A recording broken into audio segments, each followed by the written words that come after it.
Nessa primeira meditação, nós vamos lembrar que o Deus que nós servimos, ele tem um modus operandi, que é uma maneira de agir, que é um padrão que ele quer que a gente imite. Por exemplo, o apóstolo Paulo falou: eu sou imitador de Cristo, me imitem também. Veja bem, quando nós imitamos o Senhor, quando nós entendemos os padrões do Senhor e nos enquadramos nele, nós fazemos a sua vontade. A bondade de Deus tem a ver com a vontade de Deus. A bondade de Deus não é só porque ele é bom e ele vai nos dando tudo quando a gente pede, mesmo quando a gente está totalmente errado, ele vai nos dando. Temos que lembrar um detalhe, que se tivermos em pecado, o Senhor vai nos dar o perdão. Não quer dizer que ele vai nos dar as bênçãos que nós pedimos, as bênçãos materiais. A maior bênção que ele pode dar naquele momento é o perdão. Mas vamos prosseguir. Então veja bem, nós temos a Bíblia Sagrada que nos orienta. Não é por aquilo que sai da nossa cabeça só porque eu tenho boa intenção, só porque eu fiz de bom coração. Não, se fosse assim, essa seria a lei. A lei é essa que está aqui. Nessa lei medito de dia e de noite, como está lá no Salmo 1. Veja bem, diante disso, nós precisamos lembrar que Deus tem a sua maneira de agir, o seu modus operandi, o seu padrão espiritual, que ele quer que a gente faça também como ele nos ensinou. Jesus, muitas vezes, ele fez coisas que, se nós fôssemos fazer no lugar dele, faríamos diferente. Então, ele nos ensinou como fazer corretamente aquilo que agrada a Deus. Prosseguindo, eu quero lembrar a você de 2 momentos na Bíblia que mostram a forma de Deus trabalhar. Primeiro momento, nós temos o Mar Vermelho, onde o povo passou a pé enxuto, e 40 anos depois o povo atravessou águas de novo, só que agora um rio, o Rio Jordão. A extensão de um mar é muito maior do que a de um rio. Lembrando que o Rio Jordão não é lá essas coisas de tão largo como é o caso do Rio Amazonas aqui no Brasil. O Mar Vermelho também não é um oceano, é um mar, mas é muito maior em largura do que um rio. Mas veja bem, a maior bênção, se nós formos colocar em proporções, foi do Mar Vermelho. Porém, o povo não participou para que aquela bênção acontecesse. Quem participou, quem foi ativo, a única pessoa que trabalhou do começo ao fim para que aquele mar fosse aberto foi Moisés. Não teve a participação do povo, não teve a oração do povo, não teve o clamor de quebrantamento do povo, não teve consagração. Simplesmente, Moisés foi lá, bateu com seu cajado, ou melhor, tocou com seu cajado na praia do Mar Vermelho e as águas se abriram. De um lado, do outro, o povo passou pelo meio. Já 40 anos depois, diga-se de passagem, que apenas Josué e Caleb passaram pelo Mar Vermelho e também passaram pelo Jordão, somente eles dois. 40 anos depois, aquela geração que passou pelo Mar Vermelho morreu, ficando apenas Josué e Caleb, como eu falei. Porém, quando foi para passar pelo Rio Jordão, olha o que foi que Josué disse. Ele falou assim: gente, consagrem-se hoje, porque amanhã, a travessia do hoje para amanhã, porque amanhã o Senhor fará maravilha no meio de vós.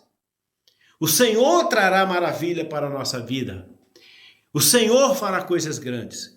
Mas vocês têm que se preparar. É isso que nós estamos fazendo aqui.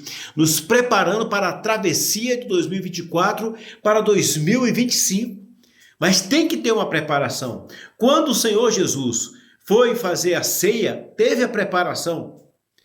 Até mesmo para que Jesus viesse, teve uma preparação. Talvez você que esteja me ouvindo vai dizer o seguinte: olha, eu já pedi tanto a Deus. Nos outros anos eu pedi para que Deus me abençoasse e nada aconteceu de bom. Eu continuo com o mesmo problema. Os meus pedidos não foram atendidos. Ei, peraí. Talvez você pode até estar certo em dizer que os teus pedidos não foram atendidos. Mas e se Deus te deu o necessário? Não o que você precisou. Ou melhor, não o que você quis, mas o que precisou. E o Senhor não te trouxe até aqui? O Senhor não abriu o caminho para você estar aqui? O Senhor te abençoou sim. Se Ele não concluiu, ou melhor, se Ele não deu aqueles sonhos que você pediu, mas o Senhor te trouxe segurança até aqui. Vai ter o momento dele te atender. Agora, enquanto isso, você pode desfrutar da presença, da graça de Deus. O Senhor te abençoou sim. Você está aí, está me ouvindo. Você está renovando a esperança para o ano que vem. Agora, sobre essas duas travessias. No primeiro momento, Moisés teve que lutar sozinho. No segundo momento, agora já teve a participação do povo. Por que eu estou trazendo essa mensagem para você? Porque quando o povo passou no Mar Vermelho, o povo encontrou apenas deserto. Foi um grande acontecimento, mas só teve deserto depois. Quando passou o Rio Jordão, foi um riozinho curto, considerando pelo mar, coisa de nada. Mas veja a participação. Quando Josué falou, consagrai-vos hoje, porque amanhã o Senhor fará maravilha no meio de vós. A Bíblia diz que os oficiais saíram pelo meio do arraial e proclamou um santo jejum para que as pessoas se preparassem. Ele não precisou explicar o que era jejum.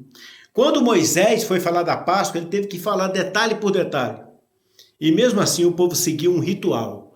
Agora, 40 anos depois, com Josué, o povo já sabia que Deus era esse. Já sabia o que era consagrar, já sabia o que era dedicar, tirar um tempo exclusivo para Deus, dar um stop na vida e parar e pensar e refletir. É muito mais do que um jogo, uma final de Copa do Mundo, que o time tem que se consagrar, ou melhor, o time tem que se concentrar. Com Deus nós temos que nos consagrar para podermos enfrentar uma batalha maior e até também para sentirmos a presença de Deus. Meu amigo, minha amiga, eu quero dizer para você, talvez pareça só um Rio Jordão, esse tempo de 21 dias de oração. Parece que é muito curto, mas do outro lado tem a terra prometida, tem a bênção, tem o Senhor nos esperando com a terra que mana leite e mel. Talvez você não vai ter tudo aquilo que você está pedindo, mas você vai ter aquilo que precisa. E quem sabe, aquilo que também está pedindo. Então, eu quero deixar essa mensagem para você. Consagre-se agora, prepare-se, leia a palavra de Deus, busque o Senhor. Você sabe como fazer isso. Você não é a geração da época de Moisés, você é da geração de Josué, um povo que sabe o que é consagrar, o que é se dedicar ao Senhor.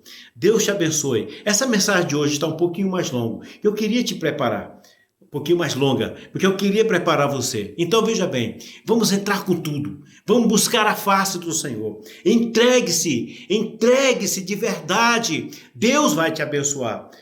Não fica apenas esperando que as coisas aconteçam porque você é filho do rei, porque você determinou. Não, meu irmão, são palavras ao vento. Você tem que falar e agir. Não é só falar. Quando Jesus disse que ele era o filho de Deus, ele agiu como filho de Deus. Ele deu testemunho de filho de Deus.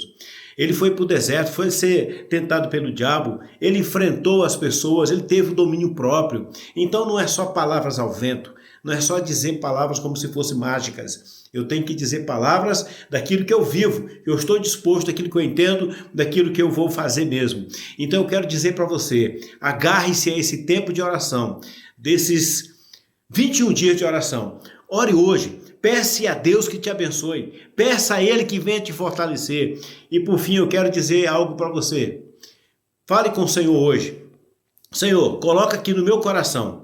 Peço que o Senhor coloque no meu coração um sinal de que tu estarás comigo em 2025.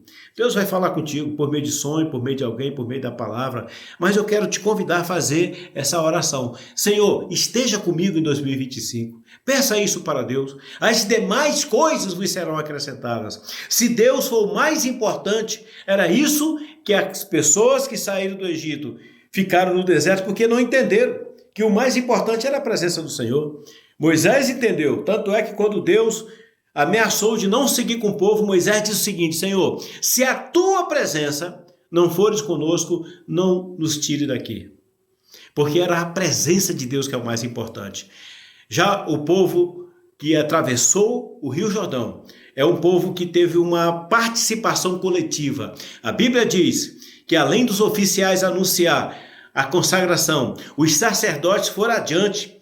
Não foi Josué que foi lá com o bordão tocar no rio. Não foi agora um oficial, um general. Foram os sacerdotes que representavam a Deus. E eles foram seguindo uma orientação do Senhor. Teve toda a participação coletiva do povo. Porque agora não era só um que conhecia a Deus, agora era um povo que conhecia a Deus. Então eu quero dizer para você, você faz parte disso. E aquele povo queria que Deus estivesse lá na terra prometida acima de tudo. Não apenas ter a terra prometida, mas eles queriam um Deus na terra prometida. Eu quero convidar você a fazer essa oração. E aqui eu encerro. Faça essa oração. Fala, Senhor, esteja comigo em 2025. Comece por aí, meu irmão. Comece por aí. Vamos tirar essa mania de ficar só pedindo bênçãos materiais, isso, aquilo, tudo isso vai ficar. O mais importante é a presença de Deus. Um grande abraço e até amanhã.